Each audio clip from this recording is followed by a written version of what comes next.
Boa noite. Boa noite. Alckmin repudia ato que pediu intervenção militar no governo Dilma. População da cidade turística de Águas de Lindóia sofre com a seca. Chuva forte na zona norte de São Paulo provoca alagamentos. Déficit da balança comercial é o pior para o mês de outubro em 16 anos. Prefeitura de São Paulo define prioridade para gays, idosos e índios no Minha Casa Minha Vida. Presidente da Argentina, Cristina Kirchner, é internada para tratar de infecção. É inaugurado o segundo Hospital do Homem da capital paulista.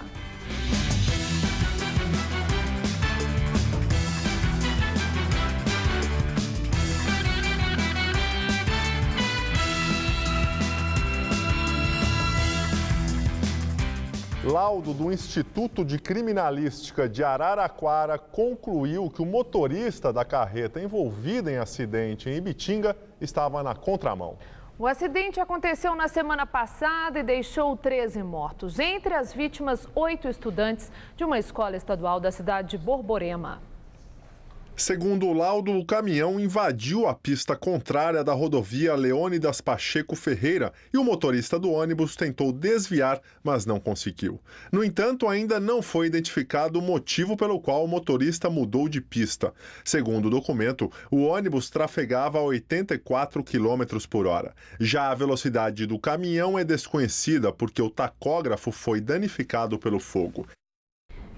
E hoje os estudantes da Escola Estadual Dom Gastão Liberal Pinto, em Borborema, voltaram às aulas após 4 dias de luto. A diretoria da escola convocou psicólogos para ajudarem alunos e professores. Uma manifestação fechou pela manhã a Avenida Jacu Pêssego, na zona leste de São Paulo. A via foi interditada no sentido Mauá por cerca de 150 pessoas que protestavam contra a reintegração de posse de um terreno no Jardim Cibele, também na zona leste da capital. A reintegração está prevista para acontecer amanhã. 280 pessoas vivem na área invadida. Por causa do bloqueio, 2 linhas de ônibus chegaram a ser desviadas e o trânsito ficou prejudicado na região. A manifestação foi dispersada pela Polícia Militar com bombas de efeito moral. Uma pessoa foi detida. E também na zona leste, mais um ônibus foi incendiado. O caso foi por volta das 11h30 da noite de domingo. O veículo da Aviação Express Transporte estava parado no ponto final da linha, na rua Cristóvão de Araújo, na região de Guaianazes, quando 6 homens encapuzados e armados mandaram o motorista e a cobradora descerem e atearam fogo no veículo. Ninguém ficou ferido, mas o coletivo foi totalmente destruído. A polícia ainda não sabe informar os motivos do ataque. E, de acordo com o Sindicato das Empresas de Ônibus de São Paulo, o número de coletivos queimados na cidade já passa de 140 de janeiro até o fim de outubro de 2014. Em todo o ano de 2013, foram registrados 65 casos.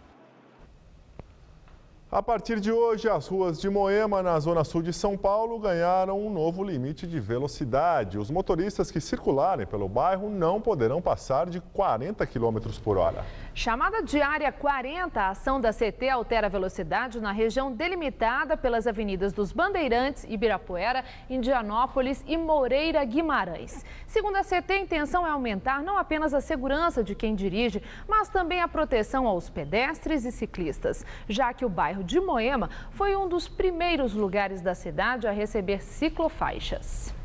Tiroteio em casa noturna deixa 16 feridos e um morto em Porto Alegre. Na madrugada de hoje, pelo menos 2 homens entraram atirando na Stuttgart Danceteria e depois fugiram. As câmeras de segurança do local não estavam funcionando. A polícia militar suspeita que o tiroteio tenha sido provocado por uma briga entre gangues rivais. Uma pistola e munições foram encontradas dentro de um Palio branco estacionado ao lado da casa noturna. 5 pessoas chegaram a ser detidas, mas a participação delas no confronto já foi descartada. O câncer de próstata é uma das doenças que mais mata homens no Brasil. Para tentar reverter esse quadro, foi inaugurado hoje o segundo Hospital do Homem em São Paulo.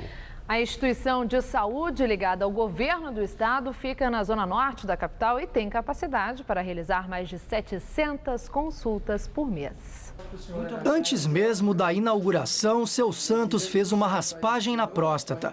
Ele é um dos primeiros pacientes do novo hospital. O procedimento foi necessário para a retirada de um nódulo. Fui bem atendido aqui, já me chamaram. Já me deu todo o encaminhamento para aqui, eu vim, operei e graças ao nosso bom Deus estou sentindo muito bem. O centro de atendimento ao homem fica dentro do Hospital São José, no Imirim, na zona norte da capital. A inauguração oficial, hoje cedo, foi conduzida pelo governador Geraldo Alckmin e pelo secretário estadual da Saúde, Davi Uip. O local deve se tornar referência no atendimento e tratamento de doenças urológicas para pacientes do serviço público. O investimento total da obra foi de R$ 2.300.000. A previsão é que sejam realizadas 760 consultas e até 200 cirurgias por mês. O incentivo aos exames preventivos visa combater uma estatística preocupante. O câncer de próstata é o segundo que mais mata homens no Brasil. Segundo os médicos, o exame de toque precisa ser feito por homens com mais de 40 anos. Esse diagnóstico precoce, portanto, permite que a doença não fique grave, não fique avançada. E a gente tem a visão que isso só ocorre no câncer. Ocorre sim no câncer, mas ocorre até num cálculo renal. É totalmente diferente a gente operar um cálculo renal de 1 centímetro e operar um paciente que tem o chamado cálculo coraliforme, que pega o rim inteiro. O Hospital do Imirim deve ampliar o atendimento iniciado em 2009 na outra unidade, a do Hospital Brigadeiro, no Paraíso, que já é referência em saúde do homem na América Latina. Aqui são realizadas 3.000 consultas por mês. Já tem 2 anos que eu frequento aqui. É melhor prevenir do que remediar, né? Seu José nunca tinha feito exames e agora que fez, recebeu uma notícia desagradável. Vai ter que fazer cirurgia para retirar um tumor benigno da próstata. Estou sofrendo agora porque me descuidei um pouquinho. Deveria ter feito um exame que eu estou fazendo agora. Há um tempo atrás eu não fiz. Se eu tivesse feito, eu não precisaria estar aqui. Número de negativas de atendimento por planos de saúde comunicadas à Agência Nacional de Saúde Complementar, aliás, a Agência Nacional de Saúde Suplementar, quintuplicou nos últimos 4 anos. Os dados obtidos pelo jornal O Estado de São Paulo, por meio da Lei de Acesso à Informação, revelam que em 2010 o número de negativas comunicadas à ANS foi de pouco mais de 13 mil. No ano passado, o órgão recebeu notificação de mais de 72 mil casos de clientes de convênios médicos que não conseguiram aval para procedimentos, alta de 440% no período. As consultas médicas vêm em primeiro no ranking de negativas. Em segundo, as cirurgias bariátricas. De acordo com a ANS, 2 questões ajudam a explicar esse crescimento. Primeiro, o fato do cidadão buscar mais seus direitos e reclamar. E segundo, o aumento do número de beneficiários de planos. Conhecida por compor o chamado Circuito das Águas, a cidade de Águas de Lindóia, no interior paulista, entrou em estado de emergência.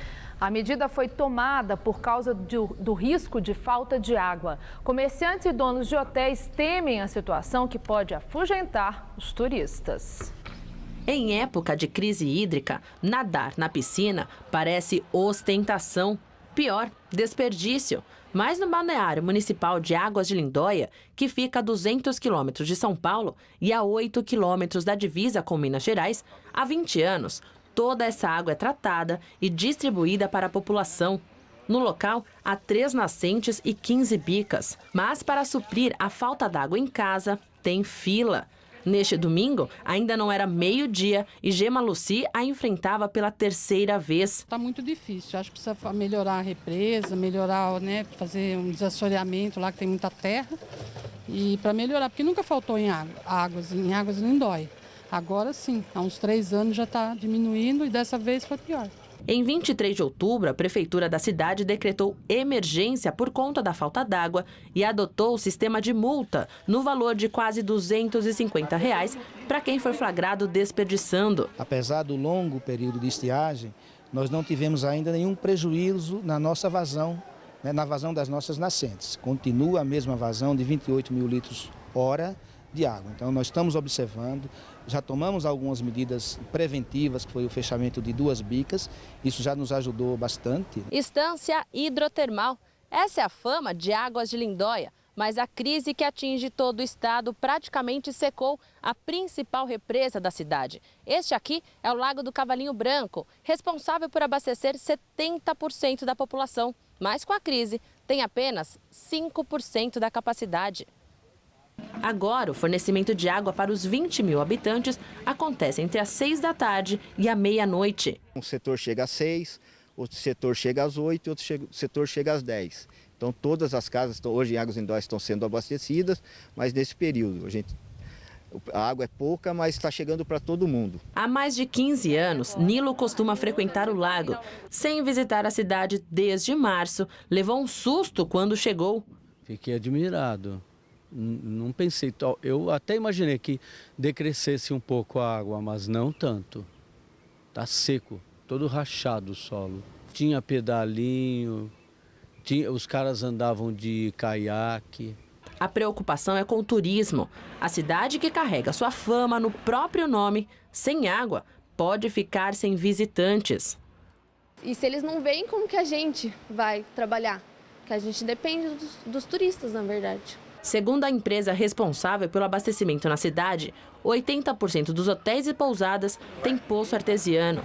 É o caso deste. Apesar disso, o gerente diz já perceber um comportamento diferente entre os hóspedes. Então, a partir do momento que o cliente visualiza na mídia uma certa notícia, ele entra em contato para saber como é que está a situação. E nós o tranquilizamos, né, dizendo que nós temos poços artesianos, que o hotel está operando normalmente e que não estamos tendo problema. Campinas, também no interior de São Paulo, será a primeira cidade do país a usar o esgoto tratado para abastecimento. A medida deve reduzir os problemas de falta de água quando houver longos períodos de estiagem. Por causa da crise hídrica, alguns bairros de Campinas já enfrentaram a falta de água este ano, o que vem mudando o comportamento de muitas pessoas. Fernando é síndico de um prédio na cidade e várias medidas foram tomadas para economizar água. Em comum acordo com os moradores, a piscina não está sendo usada neste período. A ideia também é captar a água da chuva para usar no jardim e na limpeza da área externa. No momento não tivemos falta de água, mas com certeza vai alcançar a gente logo logo. Então nós tomamos medidas preventivas desde já. Para amenizar o problema, a cidade anunciou que vai usar o esgoto tratado para o abastecimento. O projeto quer ampliar a utilização da água de reuso de uma estação de tratamento já existente. Aqui, o esgoto que vem de alguns bairros da cidade passa por um processo rigoroso de filtragem. A parte sólida é separada e vai para o aterro sanitário. A água recebe tratamento químico e passa por filtros potentes. Depois de 12 horas de tratamento aqui na estação, a água ela fica assim. Segundo os técnicos da Sanasa, ela tem 99% de pureza. Uma parte vai para a prefeitura, que usa na limpeza e também na jardinagem. Algumas empresas também compram essa água de reuso para usar na irrigação e compactação do solo. Mas o grande volume acaba voltando para os rios. E é essa água que a Sanasa pretende aproveitar melhor. A diferença é que será construída uma adutora de cerca de 19 quilômetros. A água sai da EPAR, Estação de Tratamento de Esgoto, e irá passar pelo aeroporto de Viracopos, que vai utilizar 10% do total. Depois ela segue para uma área industrial, até chegar ao local de captação no Rio Capivari. Depois de voltar para o rio, ela seria coletada e tratada novamente, e aí sim, disponibilizada para o consumo humano. Eu tive episódios há 10, 15 dias atrás de 380 mil pessoas em Campinas sem água. Poderiam estar se a gente tivesse essa possibilidade dessas 600 dias, talvez pudesse cair para 100 mil. Então você está trazendo um benefício para a cidade. Em Bertioga, cidade do litoral norte que fica a 110 quilômetros de São Paulo, um sistema similar ao que será implantado em Campinas já é utilizado há 28 anos, no condomínio Riviera de São Lourenço, e abastece 11 mil unidades habitacionais. A obra em Campinas está estimada em 12 milhões de reais e a previsão é que fique pronta em 18 meses. A ideia da Sanasa agora é ela comprovar isso aos órgãos que são controladores, que é a CETESB, que é o DAE e outros órgãos, a própria Promotoria Pública, que acompanha isso de perto, e dá tranquilidade a toda a população que essa água vai continuar tão boa quanto era. Eu usaria normalmente. A água é muito boa, os outros países aí fora já usam isso. E chove em São Paulo. Áreas de instabilidade formadas pelo calor e pela alta umidade provocam pancadas de chuva desde o meio da tarde em parte da capital, principalmente na Zona Norte. Segundo o Centro de Gerenciamento de Emergências da Prefeitura, choveu forte na região do Sistema Cantareira e há risco de temporais em alguns pontos da região metropolitana. Vamos aos detalhes da previsão para o estado e todo o Brasil com Luciana Magalhães. Uma frente fria avança pelo centro-sul do Brasil, provocando temporais amanhã. O tempo só fica aberto no sul gaúcho. Nas demais áreas da região sul, passando pelo Mato Grosso do Sul até o oeste de Minas Gerais, há risco de chuva forte e vento forte também. Já no centro-oeste e norte do país, previsão de sol com pancadas de chuva à tarde. E no nordeste, as instabilidades aumentam, provocando pancadas de chuva em toda a região. Máximas amanhã de 25 graus em Porto Alegre e de 31 em Fortaleza. Em São Paulo faz calor, o tempo fica abafado e há risco de temporais. Desde manhã já são esperadas pancadas de chuva no oeste, sul e leste paulistas. No centro-oeste, máxima amanhã de 33 graus em Presidente Prudente. No norte de São Paulo, a chuva é esperada para a tarde, máxima de 27 em Franca. E na faixa leste, máxima de 29 graus em São José dos Campos. Amanhã na capital, sol pela manhã com pancadas de chuva à tarde e à noite, máxima de 28. E tanto na quarta quanto na quinta, o sol aparece intercalado com períodos de céu nublado e chuva a qualquer hora. A máxima cai para os 24 e depois sobe para os 28 graus. Eu volto daqui a pouco no Jornal da Gazeta, edição das 10. Até lá! Depois de 3 dias de descanso no litoral da Bahia, a presidente Dilma Rousseff retorna a Brasília. Ela desembarcou no final da tarde no Palácio da Alvorada e não teve agenda pública hoje. Governador Geraldo Alckmin defende democracia e diz que intervenção militar não é aceitável. Alckmin falou sobre o protesto que no sábado aconteceu na Avenida Paulista e que pediu o impeachment da presidente Dilma Rousseff reeleita. Durante a manifestação, um grupo chegou a pedir a volta dos militares ao poder. As pessoas têm o direito de se manifestar, enfim, mas é evidente que nós que lutamos tanto pela democracia, não podemos aceitar esse tipo de coisa, né? Quando você tem mais de 30 partidos e pode chegar a 60, evidente. E o modelo de eleição, que a eleição de deputado hoje ela é majoritária, o deputado pode ser votado no estado inteiro. É evidente que há que se reconhecer que há uma crise de legitimidade, mas isso precisa ser enfrentado com a reforma política e o fortalecimento da democracia. Hoje, por meio de nota, a Rede Sustentabilidade também se posicionou sobre o assunto. A legenda, idealizada por Marina Silva, candidata de oposição derrotada, afirma que defende o diálogo contra a arrogância e apela para que as forças de oposição mantenham a crítica construtiva sem alimentar o revanchismo. A nota ainda diz que a rede defende o Estado democrático de direito e entende que as instituições democráticas precisam ser reformadas e ampliadas, mas não destruídas. O texto também afirma que a rede compreende o sentimento de indignação da população, mas diz que manifestações de extrema-direita ou com aspirações antidemocráticas jamais contarão com o apoio da legenda. Citado na Operação Lava Jato, Sérgio Machado, presidente da Transpetro, subsidiária da Petrobras no setor de logística, deve se licenciar do cargo. A informação foi divulgada à tarde no site do jornal Folha de São Paulo. Deflagrada em março, a operação da Polícia Federal descobriu um esquema bilionário de desvio de dinheiro da estatal, no qual estavam envolvidos o diretor de abastecimento, Paulo Roberto Costa, e o doleiro Alberto Youssef. Sérgio Machado foi citado em um depoimento de Costa à Justiça como uma das pessoas que participavam do esquema. Na delação premiada, Paulo Roberto disse ter recebido R$500 mil do presidente da Transpetro. Sérgio Machado nega as acusações. Presidente da Argentina, Cristina Kirchner, é internada com quadro febril infeccioso. Cristina Kirchner, de 61 anos, foi hospitalizada ontem em Buenos Aires. Segundo o comunicado do governo, a presidente está com um quadro febril infeccioso e foi internada no sanatório Otamendi para exames e tratamento. Em meados de outubro, Cristina passou vários dias em repouso devido a uma faringite e há um ano foi submetida a uma cirurgia por causa de um hematoma cerebral. E uma novidade no imposto de renda. Agora o contribuinte poderá preencher a declaração ao longo do ano e não apenas no período de entrega do documento ao fisco. A Receita Federal lançou hoje a atualização de um aplicativo online de declaração do IR, com um novo serviço de rascunho que pretende facilitar o preenchimento da declaração. A ferramenta pode ser usada por computadores e também está disponível para tablets e smartphones. O programa está no site da Receita. Por meio da nova ferramenta, que é opcional, o contribuinte vai poder organizar os dados da declaração ao longo do ano, num documento à parte daquele que será enviado à Receita. A partir de março, quando começa o período de declaração, o uso do aplicativo não será mais permitido.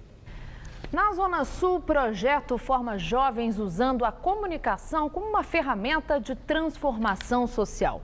Mais de 700 moradores com faixa etária de 15 a 23 anos já participaram do programa. Paulo, de 17 anos, e Karina, de 15, moram no Campo Limpo, Zona Sul da capital.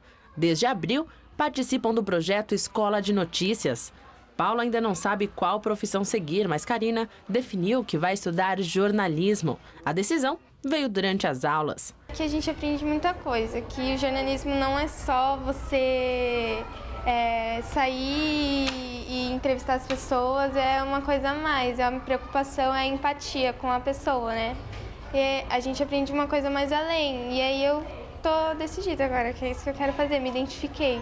A iniciativa começou há 3 anos com a proposta de usar a comunicação como ferramenta de transformação social. Por aqui, já passaram cerca de 700 jovens de 15 a 23 anos.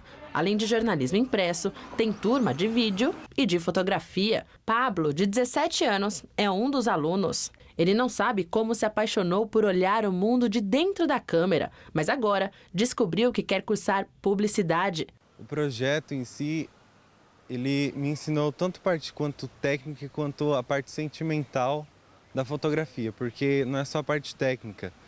E isso me induziu bastante para a publicidade, porque tem as suas fotos publicitárias e eu acho que é isso que eu quero mesmo. O projeto cresceu e se transformou em associação no início deste ano. O Campo Limpo ele é muito rico na área social e artística, então a gente acaba sendo mesmo só um interlocutor ali entre essa galera e esses movimentos que já existem no Campo Limpo. Não tem como. As aulas e as palestras aqui do projeto ajudam os integrantes a definirem a profissão que querem seguir. E tem muita gente que quer trabalhar na televisão. Quem sabe um dia um deles possa estar aqui no meu lugar. Bianca Braga para o Jornal da Gazeta. Claro que dessa vez foi uma brincadeira, mas Bianca, de 17 anos, já pensa em ser jornalista. Eu gosto desse negócio da televisão, sabe? Eu falei assim, então se eu conseguir a TV, ótimo. Perfeito, na verdade. Mas se não, vai na revista, vai no jornal, vai na rádio. Tipo, um desses caminhos, tá? Mas a TV é a que mais me encanta. Quem sabe logo logo a gente reconheça esse rosto nas telinhas. Mas o importante é deixar cada um seguir o caminho que quiser. A gente acaba não criando nenhuma expectativa porque o mundo já tem uma expectativa muito grande em cima deles, os pais, a família, a escola. Então a gente não está aqui para isso, a gente está mesmo para criar esses espaços onde eles possam ser quem eles querem ser e fazer o que quiserem. A A sede da Associação Escola de Notícias fica na rua Haroldo de Azevedo, número 20, no Campo Limpo, na zona sul da cidade. Venda de imóveis novos em São Paulo sobe 55% no mês de setembro. De acordo com a pesquisa do Secov, o Sindicato da Habitação, foram vendidas 2.787 unidades novas em setembro. Mesmo com as taxas positivas no mês, o setor continua registrando quedas. No ano de janeiro a setembro, foram vendidas 14.374 unidades residenciais, uma queda de 43,8% em relação ao mesmo período de 2013. Eleições no leste da Ucrânia aprofundam a crise na região. Rússia declara que os separatistas têm mandato para negociar com o governo central da Ucrânia. A comissão eleitoral anunciou que o líder separatista pró-Rússia, Alexander Zakarchenko, foi eleito chefe da República Popular de Donetsk. A república foi autoproclamada pelos rebeldes armados em abril, depois deles invadirem edifícios públicos de cidades do leste ucraniano, onde a maioria da população fala russo. A eleição foi considerada ilegal pela União Europeia e pelos Estados Unidos e classificada como farsa pelo presidente da Ucrânia, Petro Poroshenko. Grupo extremista Estado Islâmico anuncia que executou mais de 36 pessoas de uma tribo sunita no Iraque, incluindo 4 mulheres e 3 crianças. Já seriam mais de 300 pessoas executadas na mesma tribo nos últimos dias.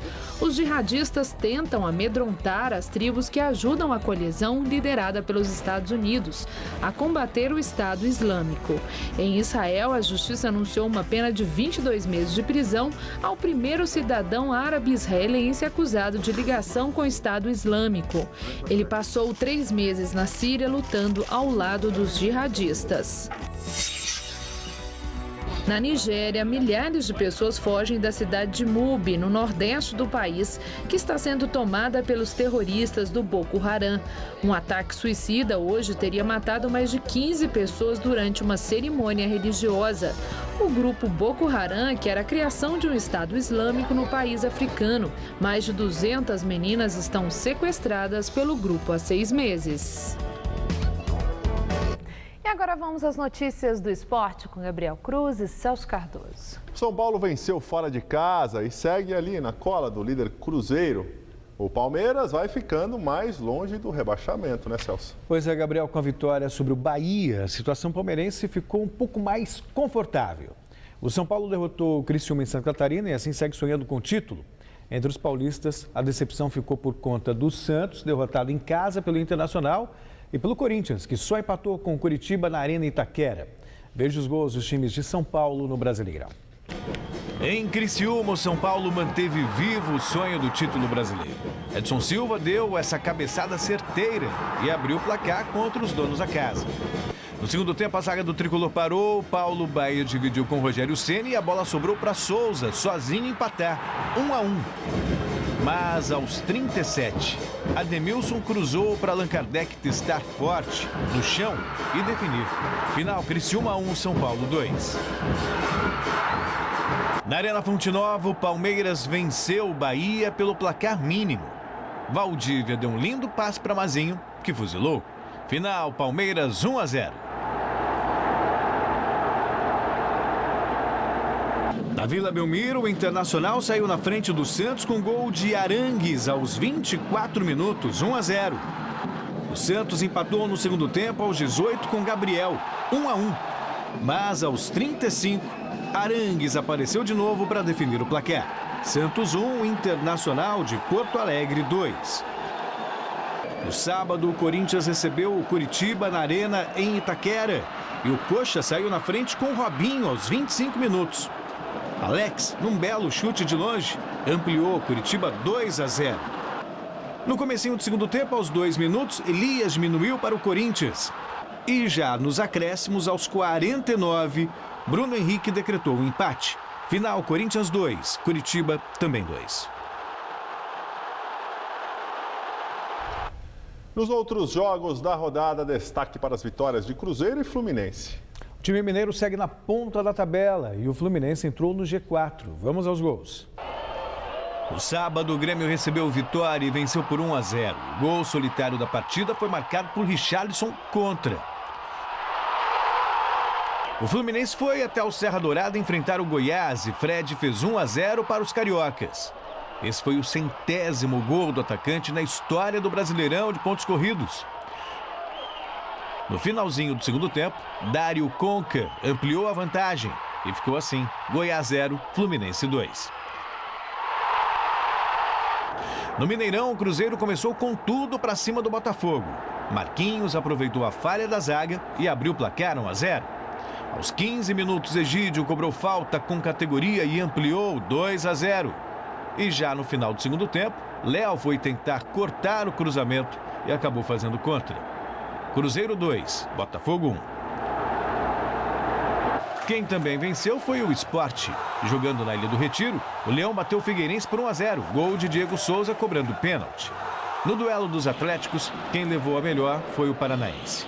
Paulinho Dias, aos 43 segundos de jogo, deu a vitória ao Furacão, 1-0. E no Maracanã, o Flamengo confirmou a boa fase e passou pelo Chapecoense. Anderson Pico marcou o primeiro dos cariocas. 5 minutos depois, Nixon usou a cabeça para aumentar. E para fechar, Nixon novamente apareceu e definiu o resultado. 3-0 Flamengo. Ô Celso, são 18 pontos ainda para serem disputados e a diferença de São Paulo e Cruzeiro mantém 5, né? Tem como chegar. Tem como chegar, claro, mas levando em consideração a performance das duas equipes durante toda a temporada, difícil imaginar o Cruzeiro perdendo esse título. É uma equipe muito regular, tem um bom elenco e segue como grande favorito para confirmar esse título. Mas o fato de estar ali próximo, colocar uma pressão, isso ajuda também. Acho sim, sem dúvida. Isso pode de repente mexer com o psicológico do time mineiro. A briga pela Libertadores é que está ainda mais emocionante, que tem muitos times ali com chance de classificação. E a Federação Paulista de Futebol realizou hoje o sorteio das equipes que formarão os grupos da primeira fase do Paulistão 2015. Paulistão que começa dia 1º de fevereiro e termina no dia 3 de maio. O Paulistão 2015 terá a mesma fórmula de disputa do ano passado, onde 20 equipes participantes, através de sorteio, estão divididas em 4 grupos com 5 clubes cada. No grupo 1, São Paulo, Ituano, São Bernardo, Mojimirim e Red Bull. No grupo 2, Corinthians, Ponte Preta, Audax, Rio Claro e São Bento de Sorocaba. No grupo 3, temos Palmeiras, Botafogo, Portuguesa, Linense e Marília. Finalizando, no grupo 4 estão Santos, Penapolense, Bragantino, 15 de Piracicaba e Capivariano. Na primeira fase da competição, cada equipe vai jogar em turno único contra todos os adversários do campeonato. Exceção feita às equipes do próprio grupo. Os 2 melhores qualificados por grupo avançam para a fase de quartas de final. A competição, o formato é o mesmo, não é? Houve uma pequena alteração no número de jogadores. Os clubes aprovaram 28 jogadores para a temporada, não mais do que isso. Serão esses 28 jogadores que participarão da temporada. Corinthians, Palmeiras, Santos e São Paulo foram designados como cabeças de chave e seus representantes falaram das possibilidades de seus clubes na próxima temporada. Ficou de bom tamanho para o Corinthians e para todos os clubes. Quem quer ganhar campeonato não pode escolher time. É um grupo difícil, né? Porque os adversários estão nos outros grupos.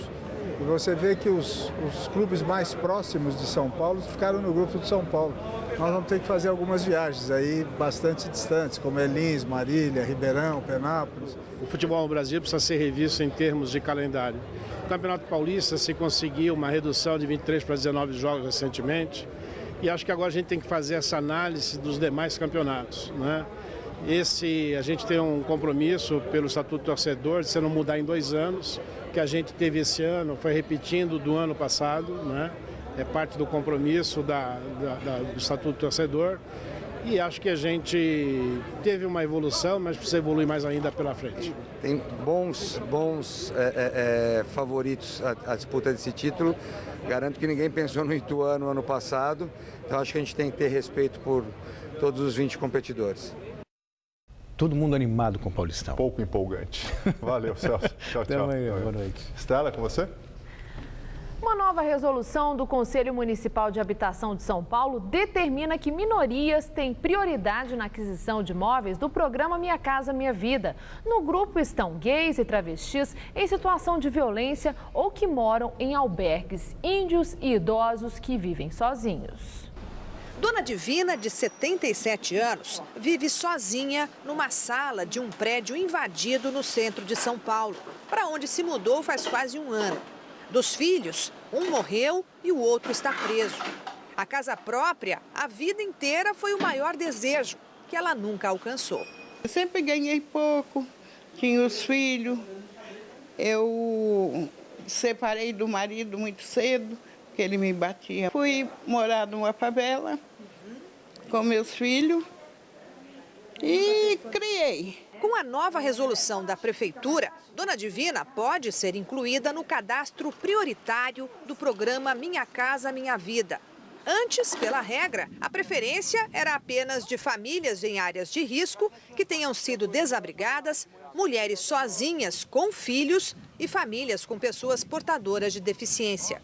A gente já trabalhou muito e agora a gente está velho, precisa ter um pouquinho de paz. Gostaria de pôr a cabeça no travesseiro e descansar com uma casa da gente ou um apartamento.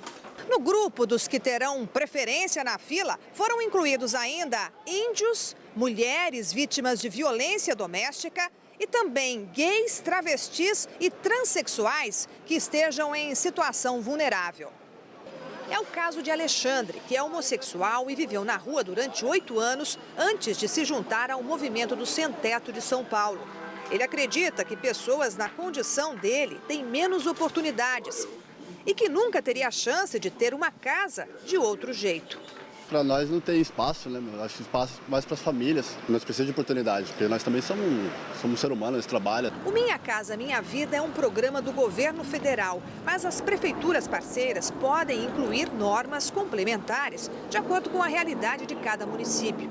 Em São Paulo, a gestão Fernando Haddad está construindo 22 mil moradias e a meta é chegar a 55 mil até o fim de 2016.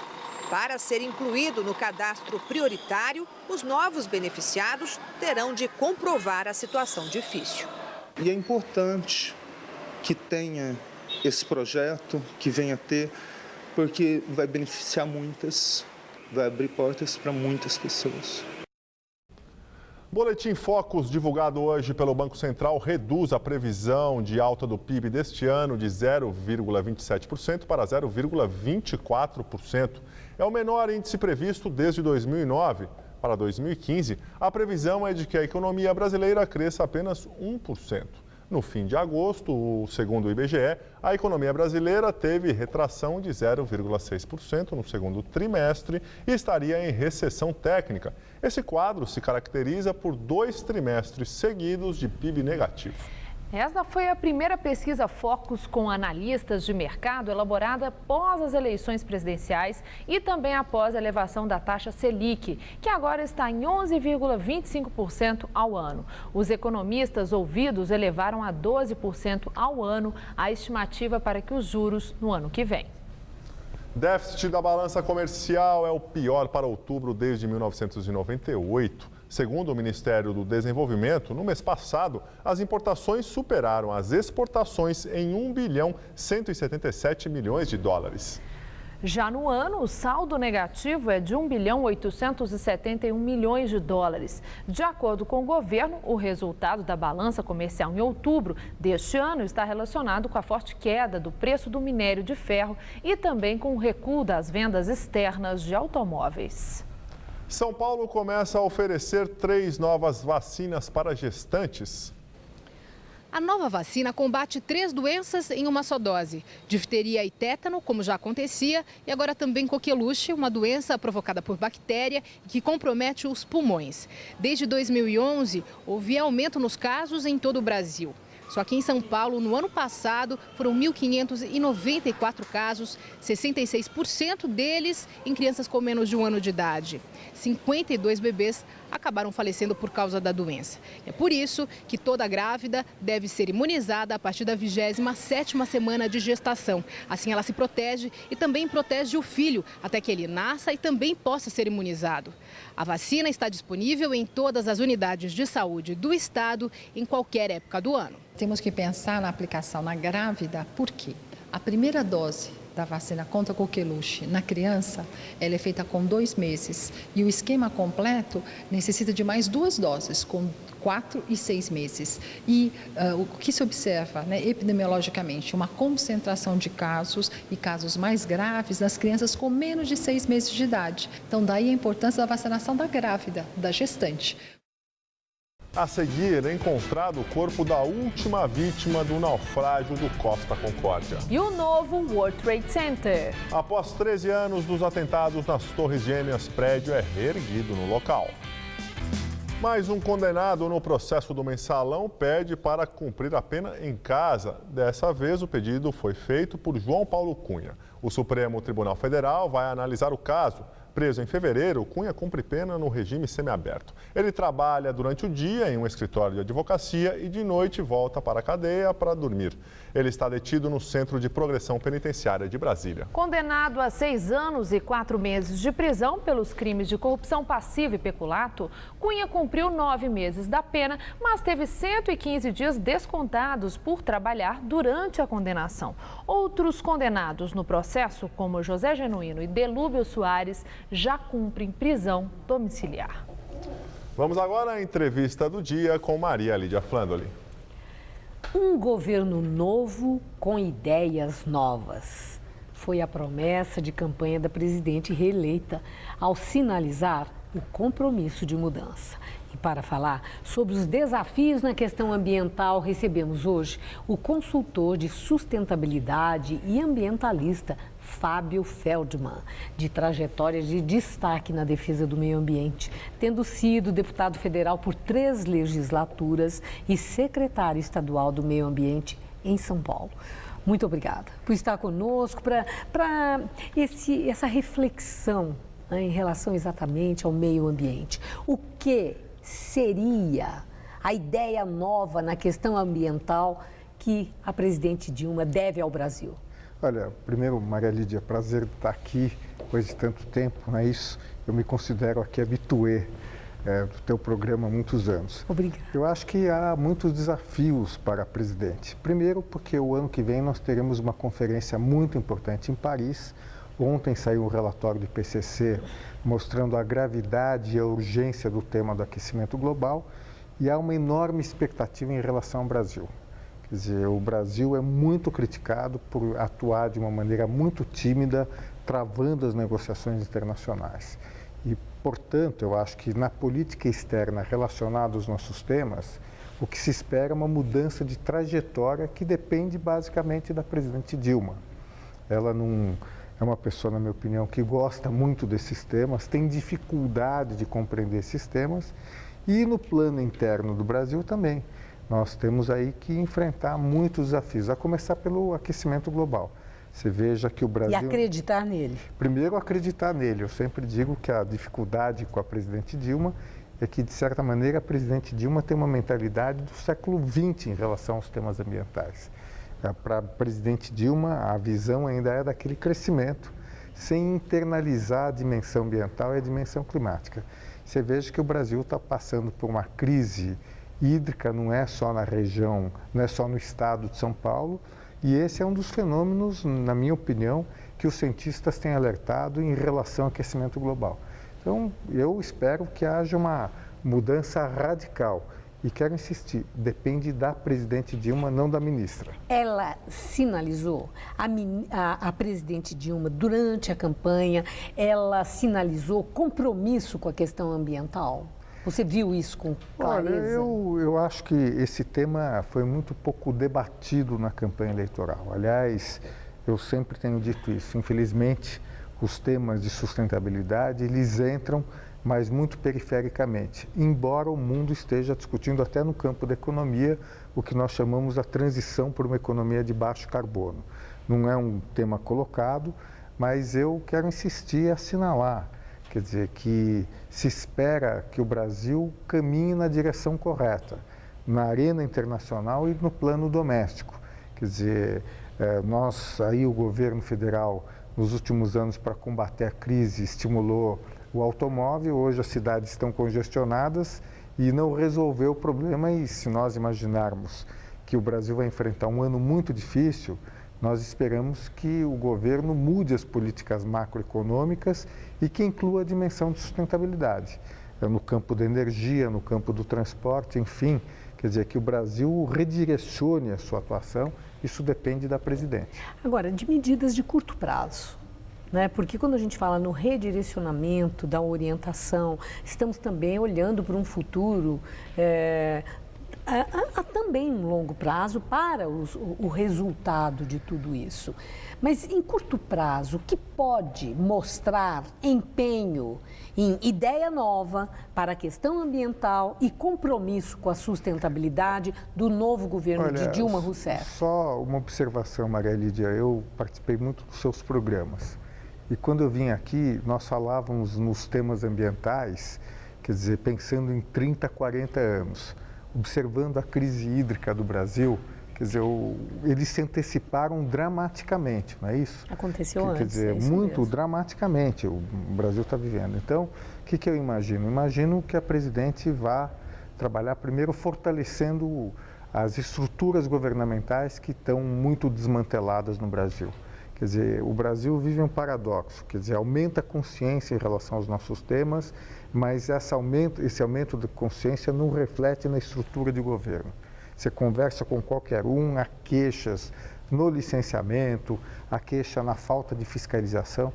Então, o que eu espero da presidente Dilma é que ela faça o que ela não fez nos primeiros anos, no sentido de fortalecer a área de meio ambiente que ela precisa. Seria através do Ministério? Porque eu me lembro que Marina Silva, olha, eu vou dar 2010, ela dizia que se Dilma Rousseff, a questão da marca dela como ministra, aí ela não estava falando, porque ainda não era presidente, era a única coisa que a Marina conseguia enxergar era retrocesso na agenda ambiental por parte das posições tomadas por Dilma Rousseff.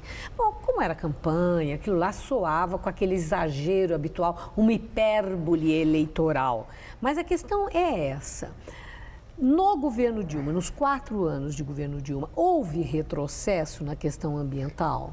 Podemos falar do desmatamento, a crise hídrica agora, o agravamento, tem alguma coisa a ver com o governo federal? Olha, Maria Lídia, eu estou cada vez mais convencido que uma boa gestão da questão ambiental depende do chefe do executivo, seja na prefeitura, seja no governo do estado, seja na presidência da República, por um motivo muito óbvio.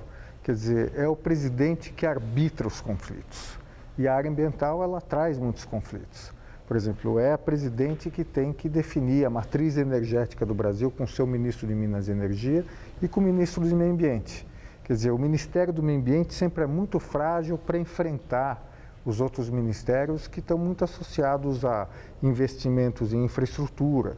E para aí eu quero insistir, depende da presidente e do presidente da República. Agora eu quero trazer para São Paulo, então depende também de Geraldo Alckmin essa questão de um olhar mais prioritário para a questão ambiental. Afinal de contas, o que nós estamos passando não é responsabilidade exclusiva do governo de Alckmin, mas tem a força do executivo em todos os governos que o antecederam. Mas com certeza, Maria Lídia, eu acho que, primeiro, voltando à crise hídrica, eu acho que parte do problema é que no Brasil ainda os temas ambientais não são levados tão a sério como deveriam. Quer dizer, e eu vejo a discussão da crise hídrica sem que aponte a necessidade da gente repensar, imaginar que talvez essa crise hídrica não seja tão passageira e que o que os cientistas alertam é que nós vamos ter outras crises como essa e nós temos que repensar. E Alckmin tem sensibilidade para essa questão ambiental? Eu acho que o governo Alckmin não foi brilhante na área de meio ambiente. Quer dizer, eu acho que depois dessa crise, provavelmente o governador vai inclusive incorporar o tema da mudança do clima. Quer dizer, você veja, essa é uma estiagem que estava fora de qualquer previsão, do ponto de vista, inclusive, estatístico. Se imaginava que poderia ocorrer em 3.300 anos, mas o que eu me preocupo nisso, Maria Lídia, a pergunta é a seguinte: depois da crise, o governador está atento para o problema do aquecimento global, a presidente está levando a sério o aquecimento global, que você veja que uma discussão interessante semana passada, ela ocorreu quando um cientista importante, Antônio Nobre, demonstrou que o desmatamento da Amazônia compromete o abastecimento de água na região sudeste. Então, a pergunta é, bom, pessoal, estamos na maior crise hídrica de São Paulo, uma grande crise hídrica no Brasil, e a pergunta é a seguinte: o pessoal está aprendendo com a crise? E comprovadamente aumentou esse desmatamento, porque houve aí um relatório que mostrou que no governo Dilma aumentou nos últimos 2 anos. E, entretanto, isso foi contestado, que aquele relatório era uma questão de metodologia, etc. Aumentou ou não aumentou? Não, porque a crise hídrica está aí. O cientista diz que existe essa relação direta do desmatamento com o que nós passamos agora na região sudeste. Aumentou o desmatamento? Olha, houve um aumento do desmatamento agora nos últimos 12 meses. Esse é um tema, inclusive, de campanha, porque os dados não foram liberados no momento certo, até houve uma matéria interessante na Folha. Agora, o desmatamento no Brasil diminuiu nos últimos anos. A pergunta é a seguinte: ainda que tenha diminuído, a escala do desmatamento no Brasil é muito alta. Quer dizer, nós não falamos de 150, 200 quilômetros quadrados, nós falamos de milhares de quilômetros quadrados que continuam sendo desmatados no Brasil. Portanto, nós temos que colocar na agenda... É significativo. Não, por mais que diminua, o que se desmata ainda no Brasil, na Amazônia, é muito grande. Só uma observação, não é só na Amazônia. O desmatamento no Brasil ocorre no Cerrado, que é muito importante, está sendo inclusive um bioma que nós estamos perdendo muito rapidamente. Nós temos desmatamento na Caatinga e inclusive temos desmatamento na Mata Atlântica. Ou seja, o que nós temos que pensar é que ainda que haja uma queda no desmatamento, essa queda não é suficiente, porque a escala do desmatamento no Brasil é muito alta. Quer dizer, nós falamos alguns anos atrás, era mais do que um estado de São Paulo por ano, agora diminuiu, mas ainda assim é muito grande. Fábio Feldman, eu agradeço muito a sua entrevista, não tenha dúvida de que trouxe subsídios para a nossa reflexão e a responsabilidade de cada um, de cobrar do seu político, do voto recém-dado, tanto em governo do Estado como a chefe do Executivo, né, que vai comandar o país, a presidente Dilma Rousseff. Então, a nossa expectativa é essa sensibilidade para a questão ambiental. Nós não estamos falando só de qualidade de vida, mas de sobrevivência. Ah, né? Sem dúvida. Muito obrigada, Eu que Fábio agradeço. Feldman. Uma boa noite. Gabriel. Brasil tem 30 multas por hora após mudança na legislação de trânsito. Segundo o balanço da Polícia Rodoviária Federal, no primeiro fim de semana de vigência das novas regras, 1.439 multas foram aplicadas a motoristas. A estatística não leva em conta dados das polícias rodoviárias e rodoviárias estaduais. Foram autuados 1.190 veículos fazendo ultrapassagens pela contramão, infração gravíssima. Antes, a multa era de quase R$ 193. Depois da alteração na legislação, a multa para essa infração passou a custar R$ 957,70. 13 anos depois dos atentados de 11 de setembro, o novo edifício World Trade Center abre suas portas. O One World Trade Center, de quase 4 bilhões de dólares, tem 104 andares e 541 metros de altura. O edifício está no centro da área de 64 mil metros quadrados, onde ficavam as Torres Gêmeas, na parte sul da ilha de Manhattan. A gigante da mídia, Condé Nast, é a primeira empresa a se instalar no prédio. A chegada dos primeiros 175 executivos foi tranquila, como uma segunda-feira normal. A grande inauguração deve acontecer em breve, com a chegada das revistas Vogue e Vanity Fair. Guarda costeira da Itália anuncia ter encontrado o corpo da última vítima do naufrágio do Costa Concórdia. O corpo encontrado nos destroços do Costa Concórdia é provavelmente do último desaparecido entre as vítimas do naufrágio do navio. A vítima seria um indiano que trabalhava como garçom, quando o Costa Concórdia bateu nas rochas e afundou na ilha de Dílio em janeiro de 2012, deixando 32 mortos. O comandante Francesco Schettino está sendo processado por homicídio involuntário, naufrágio e abandono de navio. A embarcação ficou encalhada por 2 anos e foi rebocada em julho para o porto de Gênova, como sucata. A desmontagem do navio deve terminar em 2016. O Ministério do Trabalho autuou o Teatro Municipal de São Paulo por falta de registro de funcionários e do instituto que os contrata, além de discriminação. As autuações podem levar a multas e até suspensão de repasses públicos. Segundo o Ministério, em setembro, 15 integrantes do coral foram demitidos sem justificativa. A contratação de funcionários no teatro é feita pela organização social Instituto Brasileiro de Gestão Cultural. Em nota, o Teatro Municipal de São Paulo informou que após 20 anos de contratações temporárias de seus artistas, a atual gestão vai começar a contratação pelo regime CLT. Na nota, a direção do teatro diz que a mudança reafirma o projeto de excelência para o Teatro Municipal e a valorização e respeito aos artistas. O Jornal da Gazeta fica por aqui. Essas foram nossas principais notícias. Alckmin repudia ato que pediu intervenção militar no governo Dilma. População da cidade turística de Águas de Lindóia sofre seca. Chuva forte na zona norte de São Paulo provoca alagamentos. Déficit da balança comercial é o pior para o mês de outubro em 16 anos. Prefeitura de São Paulo define prioridade para gays, idosos e índios no Minha Casa Minha Vida. Presidente da Argentina, Cristina Kirchner, é internada para tratar de infecção. É inaugurado o 2º Hospital do Homem da capital paulista. A edição de hoje pode ser vista daqui a pouco no site tvgazeta.com.br/Jornal da Gazeta. Mais notícias no Jornal da Gazeta, edição das 10. Uma ótima noite. E nós voltaremos amanhã às 19 horas. Uma excelente noite para você e até lá.